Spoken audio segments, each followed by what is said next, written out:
while. Because I realised that a cafetière is a beaker on its way to a sex party. It's wearing a harness.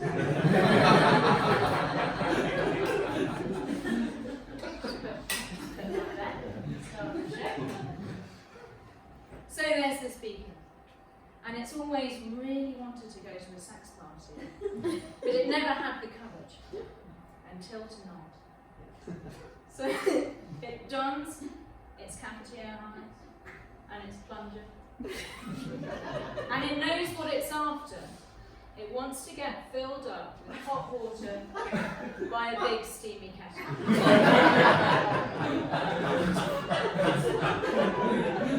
So it goes to the club, and in the club there are a lot of other receptacles.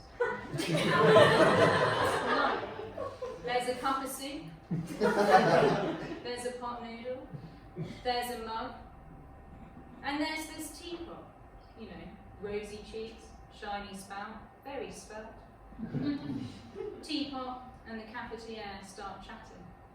The teapot has a few comments to make about some of the outfit. Obviously, the cafetière has made a big effort with its harness.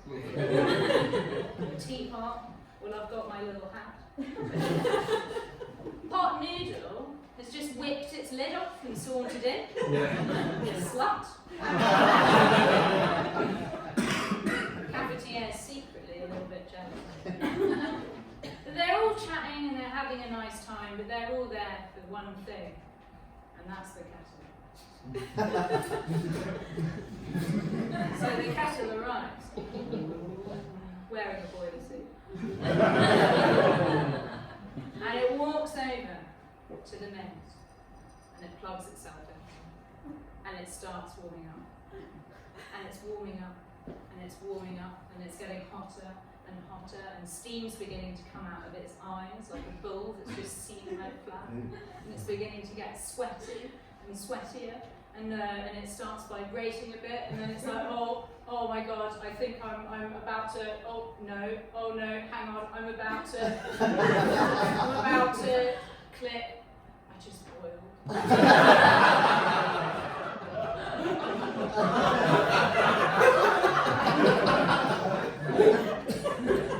And all the receptacles, they gather around and they pot noodle is first, obviously.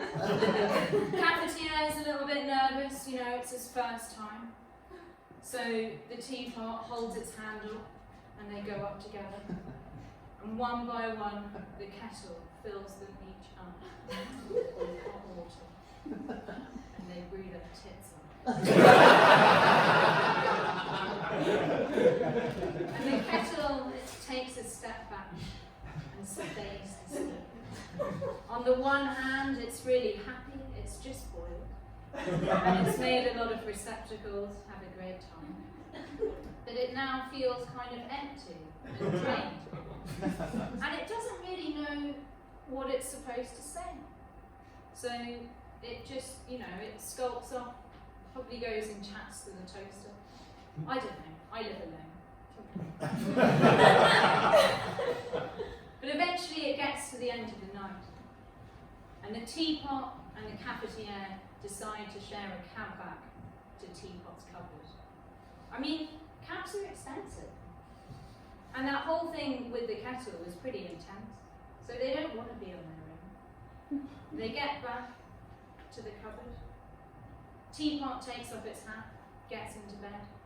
The beaker takes off its cafetière harness, gets into bed with the teapot. And they're having a little cuddle and a chat. And the beaker gets a little bit emotional. It starts crying. And the teapot says, "Oh, beaker. Oh, beaker. Oh, why are you crying? I'm so happy," says the beaker. "I've just had the best night of my life. You know, I've never felt more like me." "Oh," says the teapot. And they go to sleep. In the morning, they wake up and the teapot says, "I have to go to work." "Oh, that's cool. says the beaker. Well, what do you do? Well, I'm a teapot. I work in the kitchen. Oh my God, says the beaker. You do that as your full-time job? That's amazing. Yeah, I'll be honest, says the teapot. It doesn't really feel like work, because I love it. Says the beaker. Well, Joe. You know what, says the teapot. Aeropress has just fucked off to Australia. There's a vacancy. If you want one. Really? Says the beaker. Yeah. Beaker thinks for a moment. Who am I kidding? It doesn't have to think. It sticks its harness back on, holds handles with the teapot, and they go off for the interview with the toaster.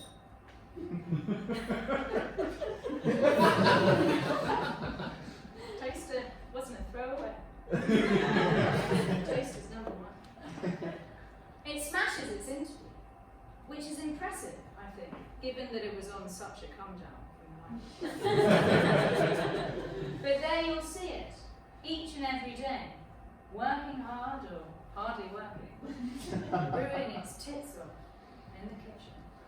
And that is the story of how the beaker became the cafetière. Yeah.